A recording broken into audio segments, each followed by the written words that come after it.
ما بحبوش. اتجوزتيه ليه؟ عادي، اهلي قعدوا يزنوا عليا لحد ما وافقت. وايه اللي مش بتحبيه فيه؟ ما بحبوش كله على بعضه كده، بالرغم انه بيبذل مجهود جبار وبيحاول يراضيني، لكن مفيش فايدة. مش عارفة احبه، مفيش مشاعر. المشكلة انه حاسس بده.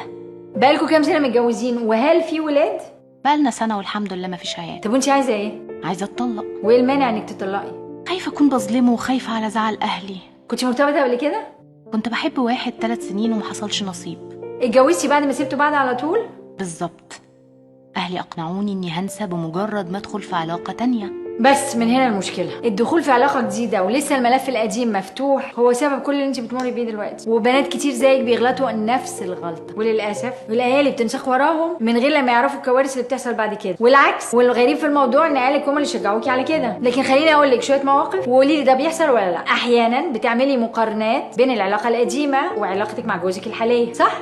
ايوه كده مظبوط. مقارنة في الشكل، في طريقة الكلام، في التعامل، ستايله في اللبس، وغير كده وغيره وغيره وغيره. انت للأسف خدتي العلاج غلط، واللي دلك على كده كمان غلطان. أساتذة علم النفس بيقولوا إن لو حد مر بتجربة أو دخل في علاقة وما نجحتش، ما ينفعش أبدا يدخل في علاقة تانية إلا لما يتأكد إنه قفل الملف القديم. يبقى الموضوع بقى ذكرى وتجربة وعدت، وده بيحتاج لشوية وقت، مهلة عشان تاخدي نفسك فيها، يعني مش أقل من 6 شهور، وممكن تزيد طبعا. لكن نخش في علاقة ونطلع منها وندخل على اللي بعدها علشان ننسى فتفشل، دي اكبر غلطه في حق نفسك. اما بخصوص استمرارك في العلاقه دي مساله محتاجه تفكري فيها كويس. لو شايفه ان الشخص ده كفء وراجل بجد بيحتويكي وانت قدرتي تحسيه وتحسي تصرفاته، كملي. لكن من الظلم ليكي وله انك تكملي في علاقه لا انت حساها ولا هو كمان مرتاح فيها. ده غير ان شعورك واصله زي ما انت قلتي، ودي من اكتر الحاجات اللي بتأذي اي راجل، انه يحس انه غير مرغوب فيه. فلو الجواز اللي اساسه موده ورحمه هيتحول لظلم، يبقى بلاه. وكلمه اخيره للاهالي، في فرق كبير بين مشروع البيت ومشروع اختيار الزوج او الزوجه. مشروع البيت هو ان الراجل يكون مستواه الاجتماعي كويس، ابن ناس، يقدر يفتح بيت، يكون رب أسرة كويس. أما مشروع اختيار الزوج أو الزوجة له معايير مختلفة خالص. شكله عاجبني، عندي شغف ناحيته، في تفاهم ما بيننا، ولا بنقلب الترابيزة على بعض لما يكون في بيننا نقاشات، حاسة معاه بأمان عاطفي ولا لأ. والمشروعين دول بيكملوا بعض لا غنى عن واحد منهم، لأن الاستغناء عن واحد منهم بيؤدي إن في رجالة كتير بتخون وستات كتير بتطلب الطلاق. وبعدين المشاعر ملهاش زرار، وعلاقة الجواز ما ينفعش تكون بالإكراه. علاقة تجربة فيها فورة، وخاصة لو في عيال. الجواز مبني على قبول الطرفين لبعض، فلو ما كانش في قبول من البداية بلاش ندخل اللعبة دي، عشان الخروج منها بيوجع، وأول ناس بتتوجع الأهالي.